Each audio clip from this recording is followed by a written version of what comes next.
ఈరోజు ప్రభుత్వం కేసు పెట్టి కనీసం అరెస్ట్ చేసి అంతవరకు వదిలేసింది.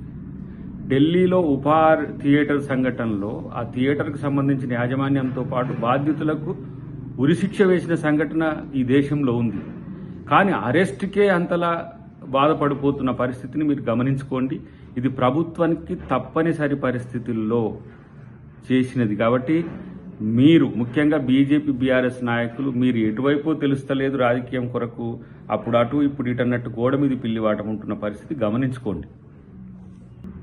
శ్రీతేజ్ కూడా వైద్యం చేయించుకోవడానికి తక్కువ ఖర్చేం కాదు.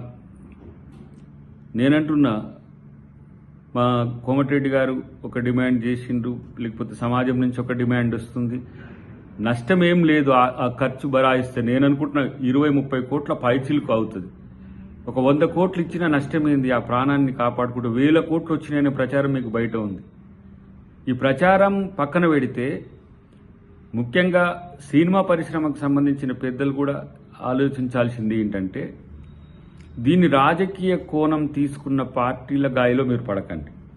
అటువైపు టీడీపీ మిత్రులు అంటున్నారు, ఇటువైపు బీఆర్ఎస్ మిత్రులు అంటున్నారు, ఇటువైపు బీజేపీ మిత్రులు అంటున్నారు. మేం ప్రభుత్వంగా మనిషి యొక్క ప్రాణం వైపే ఆలోచించాల్సిన బాధ్యత ఉంటుంది. డెఫినెట్గా ఈరోజు రేవంత్ రెడ్డి గారు అసెంబ్లీలో స్పందించిన తీరు దానికి ఒక ప్రత్యక్ష ఉదాహరణ. కాబట్టి ఎంతసేపు రేవంత్ రెడ్డి గారిని టార్గెట్ చేసుకొని, కాంగ్రెస్ ప్రభుత్వాన్ని టార్గెట్ చేసుకొని ఇరుకులో పెట్టాలని, ఇబ్బంది పెట్టాలని చూస్తే మీరు సమాజంలో మీరు పలుచనవుతున్న అంశాన్ని గమనించండి. ఇప్పటికైనా నేనేమంటున్నా, బీజేపీ కానీ బీఆర్ఎస్ కానీ ఏదో ఒక కోణం తీసుకొని ఆ కుటుంబానికి మేలు చేసే ప్రయత్నం చేయాలి తప్పితే వాళ్లను మరింత బాధకు గురి చేసే పరిస్థితి తీసుకురావాల్సిన పరిస్థితి మీకు ఉండొద్దనేది నా కోరిక. అన్నిటికంటే ముఖ్యంగా మీరు ఎటువైపు అని తేల్చుకునే దాని దగ్గర మీరు స్పష్టంగా ఉండాలనేది. సంధ్యా థియేటర్ సంఘటన అంశంలో ప్రభుత్వం తీరును ఈరోజు తప్పుపడుతున్న విపక్షాలు కానీ ఇతరత్ర సినీ పరిశ్రమకు సంబంధించిన పెద్దలు కానీ ఆలోచించాల్సిన అంశం ఏంటంటే, ఆ సంఘటన మానవ హక్కులకు సంబంధించి ఉంటుంది కాబట్టి ప్రభుత్వం ప్రాణం పోయిన కుటుంబం వైపే ఉండాల్సిన అవసరం ఉంటుంది.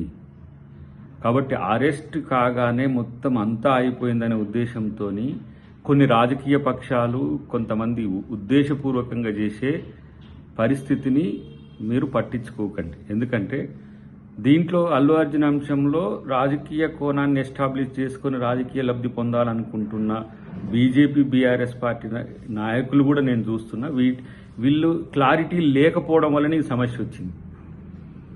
ఈరోజు ప్రభుత్వం కేసు పెట్టి కనీసం అరెస్ట్ చేసి అంతవరకు వదిలేసింది. ఢిల్లీలో ఉపహార్ థియేటర్ సంఘటనలో ఆ థియేటర్కు సంబంధించిన యాజమాన్యంతో పాటు బాధ్యతలకు ఉరిశిక్ష వేసిన సంఘటన ఈ దేశంలో ఉంది. కానీ అరెస్ట్కే అంతలా బాధపడిపోతున్న పరిస్థితిని మీరు గమనించుకోండి. ఇది ప్రభుత్వానికి తప్పనిసరి పరిస్థితుల్లో చేసినది. కాబట్టి మీరు ముఖ్యంగా బీజేపీ బీఆర్ఎస్ నాయకులు మీరు ఎటువైపో తెలుస్తలేదు రాజకీయం కొరకు, అప్పుడు అటు ఇప్పుడు ఇటు అన్నట్టు గోడ మీద పిల్లివాటం ఉంటున్న పరిస్థితి గమనించుకోండి.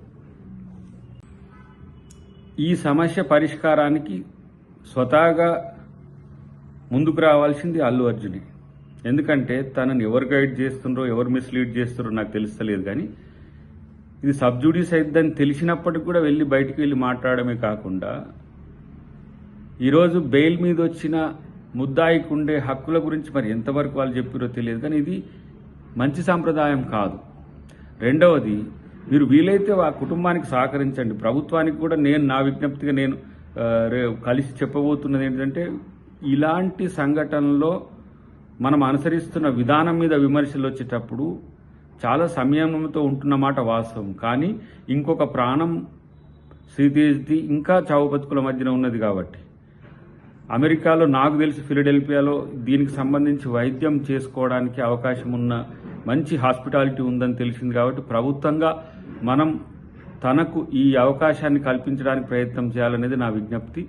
వీలైతే అల్లు అర్జున్ అలాంటి ఆలోచనలు చేయండి. మీరు ఆ కుటుంబానికి సానుభూతిని తెలపండి, ఆ కుటుంబం పట్ల సహకరించే విధంగా ఉండి ప్రభుత్వం తీసుకున్న నిర్ణయాన్ని తప్పుపట్టడానికి రాజకీయ పక్షాల మాదిరిగా మీరు వ్యవహరిస్తే ఏమైందంటే మీ కోణం కూడా, మీకున్న కన్సాలిడేషన్ కూడా, లేకపోతే మీకున్న కన్సర్న్ కూడా ఎవరో రాజకీయ ప్రయోజనాలకు బలయ్యే అవకాశం ఉంది. కాబట్టి ప్రభుత్వం ఎప్పుడు కూడా హ్యుమానిటేరియన్గానే ఉండాలి, ఉంటుంది. ఈ ప్రభుత్వం ఉండే అవకాశమే మేము వీళ్ళు క్లారిటీ లేకపోవడం వల్లనే ఈ సమస్య వచ్చింది. ఈరోజు ప్రభుత్వం కేసు పెట్టి కనీసం అరెస్ట్ చేసి అంతవరకు వదిలేసింది.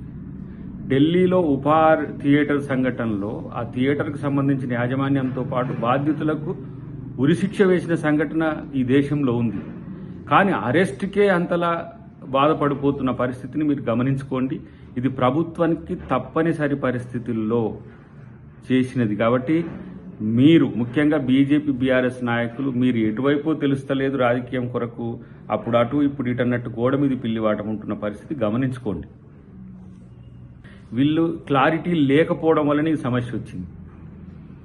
ఈరోజు ప్రభుత్వం కేసు పెట్టి కనీసం అరెస్ట్ చేసి అంతవరకు వదిలేసింది.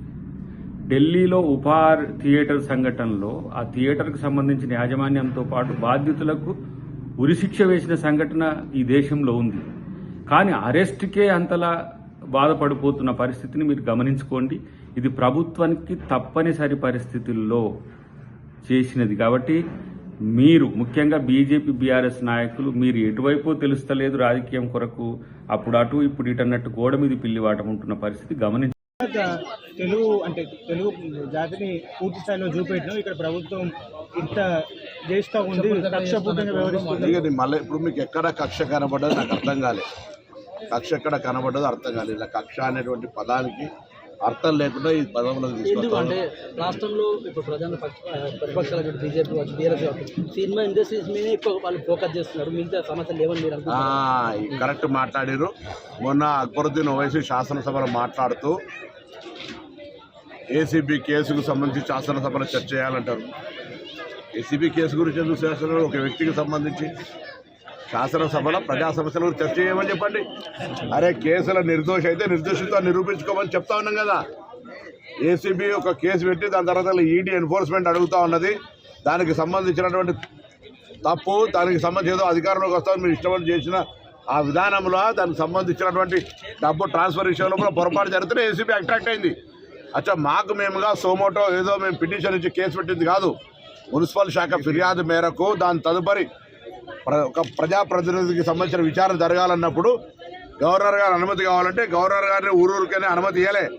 గవర్నర్ గారు కూడా న్యాయ నిపుణులతో అటార్నీ జనరల్తో సలహా తీసుకొని ఇచ్చినాడు. ఈ అంశాన్ని చర్చ చేయమని డిమాండ్ చేసిన వాళ్ళు శాసనసభలో బిజినెస్ అడ్వైజరీ కమిటీ చర్చ అవుతుంది. నేను సభ్యునల్లా అంటే శాసనసభలో ఏమైనటువంటి అంశాలు చర్చ చేయాలని మేము లగచర్ల రీసెర్చ్ చేయడానికి ఉన్నాం. రైతుకు సంబంధించిన అంశం చేసినాం, భూభారత చేసినాం, అన్ని రకాల మున్సిపాలిటీ యాక్ట్, గ్రామ పంచాయత్ ప్రతిదీ ఏమేమి అడుగుతారు అన్ని చేసినాం. ఈ మాట అడగలే వీళ్ళు. అప్పటికే ఏసీబీ కేసుకు సంబంధించినటువంటి కార్ రేస్ విషయంలో చర్చకు అడగలే. అడిగితే మాకేం నిన్న రోజులు అసెంబ్లీ రాత్రి ఒక్కోటి దాకా అసెంబ్లీ నడుస్తుంటే మాకేం చర్చ చేయడానికి ప్రజా సమస్యల మీద ఒక కుటుంబానికి సంబంధించిన అంశం మీద శాసనసభ చర్చా వేదిక